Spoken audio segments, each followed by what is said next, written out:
नाज़रीन आदाब। प्रोग्राम रौनक़ रमज़ान में आपका दिली खैर मकदम है। और आज हम बात करेंगे ज़कात और फ़ितरे की अहमियत। और इस पर गुफ्तगू करने के लिए हमारे साथ दिल्ली से जुड़े हैं मौलाना मोहम्मद साजिद रशीदी साहब, प्रेसिडेंट ऑल इंडिया इमाम एसोसिएशन। मौलाना साहब, आपका बहुत बहुत इस्तकबाल है, खैर मकदम है हमारे इस प्रोग्राम में। और मैं चाहूँगा कि जो आज का हमारा उन्वान है ज़कात और फ़ितरे की अहमियत, उस पर आप रोशनी डालें। देखिए, कुरान में ज़कात की अहमियत को बयान करते हुए ये कहा गया है, वाक़ीमुस्सलात व आतुज़ ज़कात। जगह जगह कहा गया है कि नमाज कायम करो और ज़कात अदा करो। ज़कात जो है वो हमारी आमदनी का 2.5% है। वो आमदनी जो हमारे पास पूरे साल रहे। ज़कात का एक निसाब है 7.5 तोला सोना या 7 तोला चांदी, या दोनों को मिलाकर एक ही कीमत को पहुंच जाए। सोना हमारे पास कम है, चांदी ज्यादा है, और वो चांदी के निसाब को पहुंच रहा है, तो भी जक़ात वाजिब है। और अगर सोना ज्यादा है, चांदी कम है, और वो सोने के निसाब को या चांदी के निसाब को पहुंच रहा है, तो भी हमारे ऊपर जक़ात वाजिब है। उसका 2.5% हमें देना है। 100 में से 2.5 रुपए निकालने हैं, और वो ईमानदारी के साथ निकालने हैं।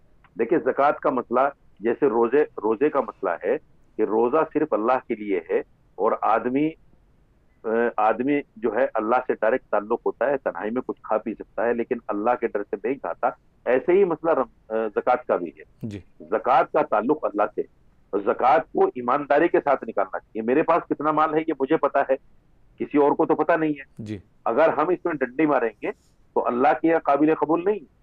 इसलिए जक़ात को ईमानदारी के साथ निकालना चाहिए। जो भी बनता है उसका 2.5% जितना भी है हमारे पास, उसको पहले हिसाब लगाएं और 2.5% के हिसाब से उसको निकाल दें। देखिए, एक तो है जक़ात का निकालना, जी। और एक है जक़ात का मुस्तहिक लोगों तक पहुंचाना।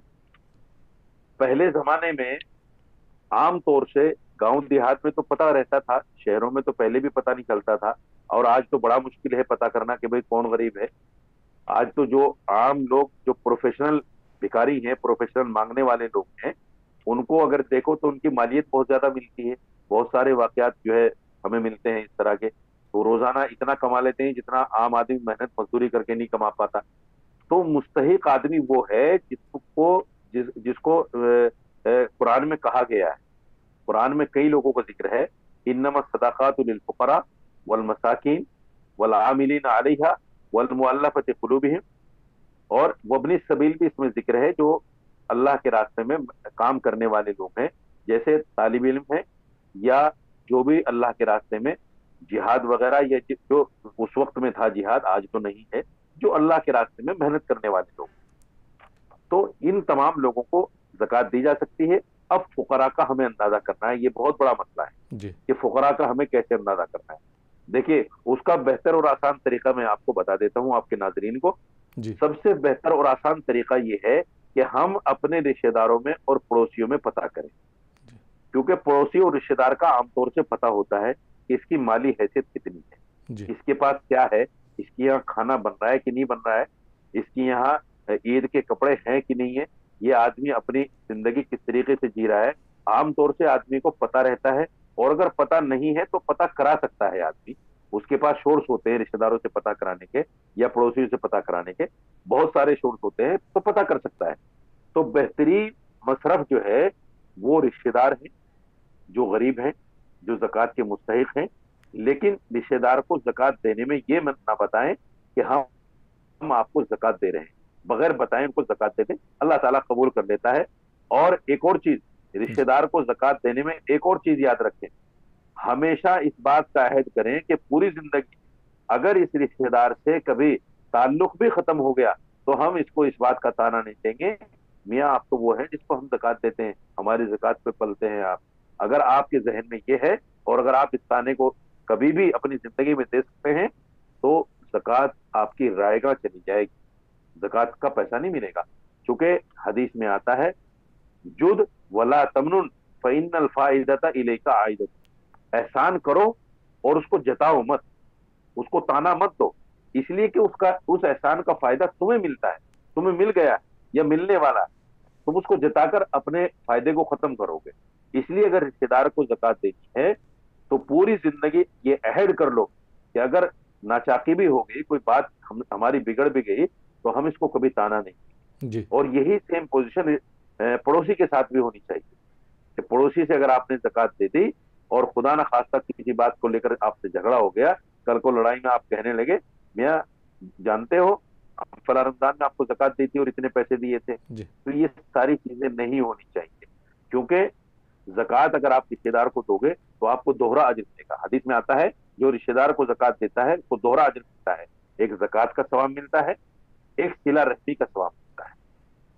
अगर पड़ोसी को ज़कात देता है आदमी तो उसको तीन सवाब मिलते हैं, जी एक ज़कात देने का सवाब मिलता है, एक सिला रहमी का सवाब मिलता है, एक पड़ोसी होने का जो है पड़ोसी की मदद करने का सवाब मिलता है, उसको जी तीन सवाब मिलते हैं। तो इसलिए फकीरों को जानने का, गरीबों को जानने का सबसे बेहतर तरीका आज के वक्त में अपने पड़ोसी और अपने रिश्तेदार हैं। जी हम क्या करते हैं कि पड़ोसियों को, रिश्तेदारों को छोड़ देते हैं। भाई भूखा मर रहा है, भाई के पास खाने को नहीं है, लेकिन हम क्या कर रहे हैं, कॉन्सर्ट कर रहे हैं, प्रोग्राम कर रहे हैं और पैसा लुटा रहे हैं, और इससे बढ़कर ये जानवरों को दाना डाल रहे हैं, जानवरों को आटा डाल रहे हैं। याद रखो, मैं आपके नाजरीन को एक बात बता देता हूं, जी अगर भाई भूखा है और आप जानवरों को दाना डाल रहे हैं तो ये जुल्म कर रहे हैं आप अपने ऊपर और अपने भाई के ऊपर। ये इसका कोई अजर आपको मिलने वाला नहीं है। ये दिखावे के लिए जो आप कर रहे हैं, दाना डालकर बताने की कोशिश करते हैं, जताने की कोशिश करते हैं कि साहब हम जो है बड़े सखी हैं और बड़े मुत्तकी हैं, हम जानवरों तक का ख्याल रखते हैं। अल्लाह ने इस बात को मानेगा बिल्कुल भी। कुछ लोग जो है हज उम्रे में जाते हैं तो कबूतरों के लिए दाना लेके जाते हैं और भाई को 100 रुपए की मदद नहीं कर सकते। उनको एहसास करना चाहिए इस चीज का। अगर भाई को जरूरत है तो कबूतरों को मत दो, भाई को दो। भाई का हक पहले है। जानवरों की रोजी का वादा तो अल्लाह ने कर रखा है मेरे भाई, जी जानवरों को तो अल्लाह देता है। आप कहां तक खिला सकते हैं जानवरों को? जानवर तो लातादाद हैं, खुदा की मखलूक लातादाद है, कितने को दे सकते हैं? इसलिए आप अपने भाई का पेट भरो, पहले अपने भाई को दो। तो ये तमाम चीजें हैं, हमें इन तमाम चीजों का एहसास करना चाहिए ज़कात देने में कि हम फकीरों को महसूस करके पता करके दें। क्योंकि देखिए कई लोग ऐसे होते हैं माशरे के अंदर, सफेद पोश होते हैं, जाहिर से पता चलता है कि ये बड़े मालदार होंगे, लेकिन अंदर की हालत उनकी बड़ी अजीब होती है। बेशक इसलिए अपने आस पड़ोस में पता करो कि ऐसा तो कोई आदमी नहीं है जो जाहिर में सफेद पोश है लेकिन अंदर कर्जे में डूबा हुआ है और वो ज़कात का मुस्तहिक बना पड़ा है और हम उसको देख नहीं रहे, महसूस नहीं कर रहे हैं। ये बड़ी अजीब बात है। इसलिए हम अपने भाइयों को तलाश करें। जी मौलाना साहब, एक बात पूछना चाहूँगा कि हमें ये अपने कैसे पता चले कि ज़कात किस पर फ़र्ज़ हो गई है? साहिब इस्तिताअत कब पता चले कि हम साहिब इस्तिताअत हो गए? उसकी वजाहत भी कर दीजिए। देखिए मैंने बताया है पहले ही कि इसका निसाब है ज़कात का 7.5 तोला सोना, ये 52.5 तोला चांदी ज़कात का निसाब है। ये मैंने पहले ही बताया जी, शुरू में। इन दोनों को मिला के। या तो 52.5 तोला चांदी हो जी या 7.5 तोला सोना हो, या उन दोनों को मिलाकर एक के निसाब को पहुंच जाए, यानी 52.5 तोला चांदी का पैसा हो जाए या 7.5 तोला सोना का पैसा हो जाए, और माल हमारे पास 1 साल तक रहे। एक जी साल तक 1 साल तक रहना भी शर्त है। जी हाँ अगर 1 साल तक नहीं है और पता चला कि हम अभी 1 महीना पहले मालदार हुए हैं तो उस पर ज़कात नहीं है। जी पूरा 1 साल रहना जरूरी है। या हमारे पास, देखिए 7.5 तोला सोना आज के वक्त में करीब 5-5.5 लाख रुपए का है। अंदाजा कर लीजिए, 5-5.5 लाख रुपया अगर हमारे पास है तो, और ये पूरे साल हमारे पास, जी हाँ पूरे साल हमारे पास रहता है तो ज़कात वाजिब है। या 52.5 तोला चांदी, उसकी जो कीमत है उस कीमत का अंदाजा लगाइए, उसकी कीमत कितनी है, वो कीमत अगर हमारे पास पूरे साल रहती है, ये माल की ज़कात है। जो मकान हमारे पास है उस मकान पर ज़कात नहीं जिसमें हम रहते हैं। जी हाँ हाँ, अगर हमने मकान फरोख्त करने के लिए रखा हुआ है, बिजनेस के लिए रखा हुआ है, बिजनेस के लिए खरीदा है, तो उस पर भी ज़कात है। जो जो उससे किराया वसूल करते हैं उस पर भी ज़कात है। तो जी ये सारी चीजें हैं जो, इसमें बहुत बहुत सारे और मसाइल हैं। उसमें चाहिए कि अपने करीब में जो इमाम साहब हैं, जो आलिम हैं, जो मदरसा है, उसमें जाकर मुफ्ती से बाकायदा इसकी ट्रेनिंग लें, पता करें कि ज़कात है क्या और कितना, किस किस लोगों को देनी चाहिए और कैसे देनी चाहिए। ये मुसलमान को जाकर, देखिए ये मेरा अपना काम है, जी मैं अपने काम के लिए खुद जाऊं और पता करूं, जी मौलाना साहब मेरे पास इतना माल है, मैं ज़कात कितनी अदा करूं, कैसे दूं, किसको दूं। तो ये सारी चीजें हमें खुद मालूम करनी है। जी तो इसलिए मैंने बताया कि अपने रिश्तेदारों को, पड़ोसियों को दो। और अगर ये पता ना चल पाए कि कौन गरीब है और हमें महसूस ना हो इस बात का, आम भिखारियों को, जो प्रोफेशनल मांगने वाले हैं, उनको तो बिल्कुल ज़कात नहीं देनी चाहिए। ये जी समझ लीजिए आप। उनको तो बिल्कुल, मैं साफ तौर से कहता हूं, मैं किसी का हक तलफी नहीं करना चाहता, लेकिन जो प्रोफेशनल भिखारी हैं रोजाना के मांगने वाले, वो जक़ात के मुस्तहिक नहीं होते। वो तो रोजाना 1,000-2,000 रुपए कमा लेते हैं, उनकी आमदनी बहुत ज्यादा होती है। इसलिए पता करो जक़ात देने के लिए। जी सदका खैरात आप कर सकते हैं, लेकिन जक़ात देने के लिए चूंकि ये वाजिब है आपके ऊपर, और इस वाजिब को अदा करने के लिए आपको पता करना पड़ेगा मुस्तहिक कौन है। जी जी हाँ, घूमना पड़ेगा, मोहल्ले हाँ के अंदर, गांव के अंदर, शहर के अंदर देखना पड़ेगा। बिल्कुल दूसरी बात ये है कि जक़ात अदा करते हुए खालिस अल्लाह के लिए हम इस जक़ात को अदा करें। ए अल्लाह, ये जो माल मेरे पास है, मैं इसलिए जक़ात अदा कर रहा हूँ ताकि मेरे माल से माल कुचैल दूर हो जाए और ये मेरा माल हलाल हो जाए, पाक हो जाए मेरे लिए। ये करें। फरमाया कि जो आदमी जक़ात अदा नहीं करता, अल्लाह ताला उसको मैदान हश्र में आग के अंगारे खिलाएगा। वल्लदीन यकनीज़ून ज़हब वल फिज़्ज़ा वला युनफिकूनहा फबश्शिरहुम बिअज़ाबिन अलीम। जो आदमी माल जमा करते हैं और उसकी ज़कात अदा नहीं करते, उनको अज़ाब अलीम की खबर सुना दीजिए। बड़ा सख्त अज़ाब है इसके लिए। आदमी टाल देता है, मैं देख लेंगे अगले साल। इस साल जो है हमें भी पैसा लगाना है कारोबार में, हर साल देना है, हर साल उसकी ज़कात निकालनी है। और जो औरतों के पास गहने हैं, उन गहनों की भी ज़कात है, जी क्योंकि पूरे साल पहनती हैं औरतें या रखे रहते हैं, उनकी भी ज़कात। औरतों, मेरी माँ और बहनें अगर मेरे इस प्रोग्राम को देख रही हैं, जी आपके नाजरीन में, तो वो अपने उस सोने की, उस चांदी की ज़कात निकालें जो पूरे साल जो आपकी मिल्कियत में है। जी या आपकी मिल्कियत में पैसा भी है तो भी आप ज़कात निकालें। अगर आपके पास पैसा है तो आपको ज़कात देना है, आपका शौहर ज़कात नहीं देगा। जी ये ज़कात आपके जिम्मे है। सदका फित्र का तो ये है कि अगर सदका फित्र वालिद अपने बच्चों और अपनी बीवियों की तरफ से अदा करे तो अदा हो जाता है। एक आदमी घर में एक फर्द अदा करते तो अदा हो जाता है। लेकिन ज़कात जो मुस्तहिक है उसको अदा करना है, जी जी दूसरा नहीं अदा करेगा। या फिर आप कहिए अपने शोहर से कि भाई मेरे माल की ज़कात अदा करो, मेरे माल की ज़कात आप दे दो। तो आप उसको बाकायदा अमीन बनाइए और वो फिर अमानतदारी के साथ में उस ज़कात के पैसे को गुराबा में तकसीम करे। अगर गरीब लोग आपके पास नहीं है तो सबसे बेहतरीन मसरफ इसके मदारिस। जी और मदारिस में भी एक चीज मैं आपको बता दूं। देखिए, मदारिस भी आजकल कई तरह के, एक तो मकतब है जिनमें सिर्फ मोहल्ले के बच्चे पढ़ते हैं, जी उनमें ज़कात नहीं लगती। मस्जिद में भी ज़कात नहीं लगती। मस्जिद में ज़कात, सदका, खैरात, ये पैसा नहीं लगता। जी मस्जिद में तो खाली इमदाद का पैसा लगता है। और मकतब के अंदर भी ज़कात का पैसा नहीं लगता। उस मदरसे में ज़कात का पैसा लगता है जिसमें 50-100 बच्चे बाकायदा रहते हों, उनके खाने पीने का नज़्म नस्क हो, उसमें ज़कात का पैसा लगता है। जी तो ये भी जानना जरूरी है, जितने सुफरा आपके पास आते हैं ये आपकी जिम्मेदारी है, सफीरों की जिम्मेदारी नहीं है। सफीर तो आ जाएंगे आपसे चंदा मांगने के लिए, जी हालांकि उनके मदरसे में बच्चे खाना नहीं खाते, हॉस्टल नहीं है, लेकिन फिर भी चंदा मांगने आ जाते हैं। बहुत सारे लोग इस तरह के फिरते हैं।